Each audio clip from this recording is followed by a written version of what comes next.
आज डीएनए में हमारे पास आपके लिए एक क्विज है।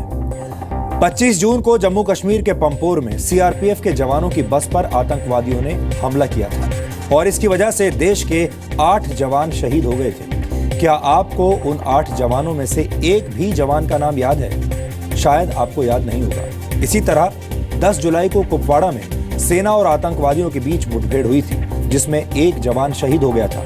क्या आपको उस शहीद का नाम याद है?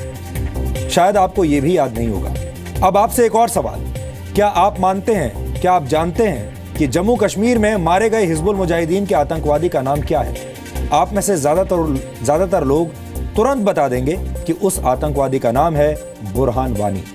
एक छोटा सा क्विज ही ये बताने के लिए काफी है कि इस वक्त हमारे देश के हालात क्या हैं। ये बहुत अफसोस की बात है कि लोगों को आतंकवादियों के नाम तो याद रहते हैं, लेकिन देश के लिए शहीद होने वाले जवानों का नाम किसी को याद नहीं रहता। हमारे ही देश के एक हिस्से में आतंकवादियों के जनाजे में भी हजारों लोग पहुंच जाते हैं। अब सवाल यह है कि ऐसा कैसे हो सकता है? क्या हम चुपचाप इस बात को गले के नीचे उतार सकते हैं? क्या हम सही मायनों में अपने देश के नायकों को पहचानते भी हैं? किसी भी व्यक्ति के लिए नायक की परिभाषा अलग अलग हो सकती है, लेकिन जो अपने देश से प्यार करता हो उसका हीरो कम से कम बुरहान वानी जैसा आतंकवादी तो कभी नहीं हो सकता। लेकिन बुरहान वानी के एनकाउंटर को शहादत के रूप में पेश करने की लगातार कोशिशें हो रही हैं और इस खतरनाक आतंकवादी को एक स्कूल के हेडमास्टर का मासूम बेटा बताकर उसके प्रति हमदर्दी और सॉफ्ट कॉर्नर बनाने की कोशिश की जा रही है। इस काम के पीछे कुछ नापाक ताकतें भी लगी हुई हैं और इन ताकतों का मकसद यह है कि कश्मीर के हालात कभी ना सुधरे। आतंकवादी संगठन जमात-उद-दावा और लश्कर-ए-तैयबा ने 3 मिनट का एक वीडियो तैयार किया है और सोशल मीडिया पर वर्चुअल आतंकवादियों की टीम को इस वीडियो को वायरल करने के काम पर लगा दिया है। यह पूरी वीडियो क्लिप इस वक्त हमारे पास है और आज हमारे पास इसे लेकर 2 विकल्प हैं। पहला विकल्प यह था कि हम इस क्लिप को ना दिखाएं, अपनी आंखें बंद कर लें और यह मान लें कि ऐसा कोई वीडियो कभी आया ही नहीं। लेकिन वैचारिक जहर फैलाने वाली इस चीज पर बैन लगाने से और प्रतिबंध लगाने से उसके प्रति आम लोगों में दिलचस्पी बढ़ जाती है और ऐसा करने से आतंकवादियों का उद्देश्य पूरा हो जाता है। ऐसे में दूसरा विकल्प यह है कि हम इस क्लिप के बारे में आज आपको पूरी जानकारी दें, आपको आगाह करें और आपको इस वैचारिक जहर के प्रति जागरूक बनाएं। आज डीएनए में देश हित का ख्याल रखते हुए हमने दूसरा विकल्प चुना है।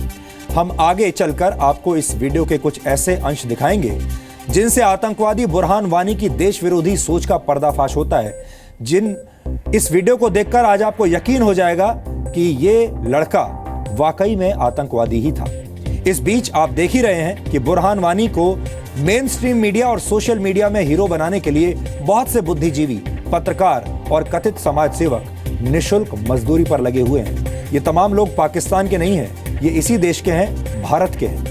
भारत के हित के बारे में सोचने वाले तमाम नागरिकों के साथ साथ प्रधानमंत्री नरेंद्र मोदी भी बुरहान वानी को हीरो बनाए जाने से चिंतित हैं। कल कश्मीर के हालात को लेकर एक हाई लेवल मीटिंग में प्रधानमंत्री नरेंद्र मोदी ने बुरहान को हीरो बनाने वाली मीडिया कवरेज पर भी अपनी नाखुशी जाहिर की थी। लेकिन दूसरी तरफ बुरहान वानी के समर्थकों और आतंक प्रेमी ताकतों का जोश बरकरार है।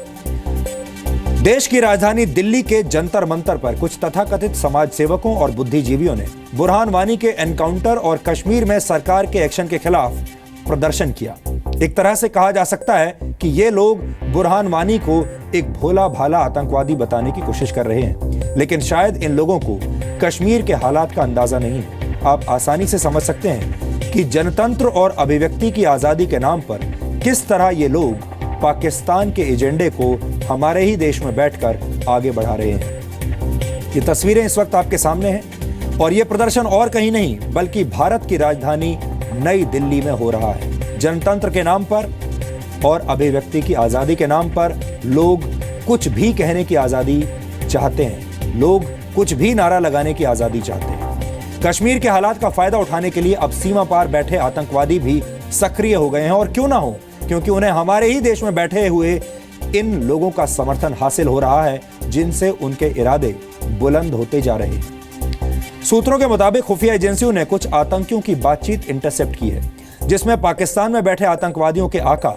लश्कर के कमांडरों को जम्मू में आतंक फैलाने के निर्देश दे रहे हैं और यह भी पता चला है कि हिजबुल मुजाहिदीन का एक आतंकी कश्मीर के शोपियां से जम्मू में हथियार भेजने की कोशिश कर रहा है। इस सूचना के बाद जम्मू में भी हाई अलर्ट घोषित कर दिया गया है। इस बीच अलगाववादियों ने कश्मीर बंद को 2 दिन के लिए बढ़ा दिया है। कश्मीर में हालात सामान्य होने में अभी और वक्त लगेगा। सूत्रों के मुताबिक आने वाले 2 दिनों में कश्मीर में हिंसा और भड़क सकती है। ऐसे हालात में हमने एक वीडियो विश्लेषण तैयार किया है। इस डीएनए टेस्ट में आप ये भी देखेंगे कि कश्मीर में एक आम इंसान इस बंद से कितना परेशान है।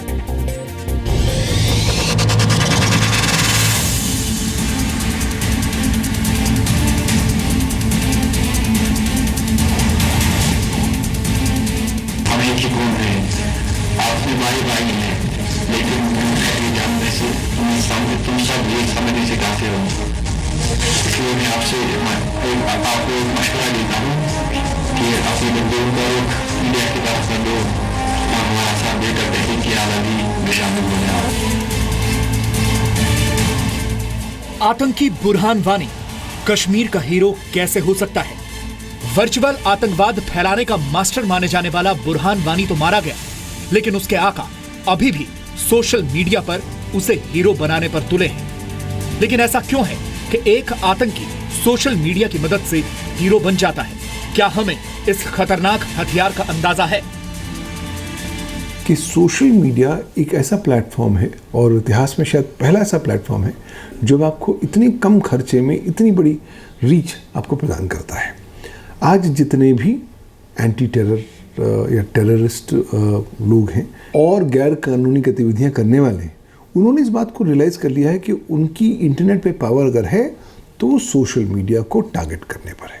प्रॉब्लम यहाँ आती है कि सोशल मीडिया पर कोई मापदंड नहीं है जो स्थापित कर सके कि जो आप देख रहे हैं वो सही है या सही नहीं।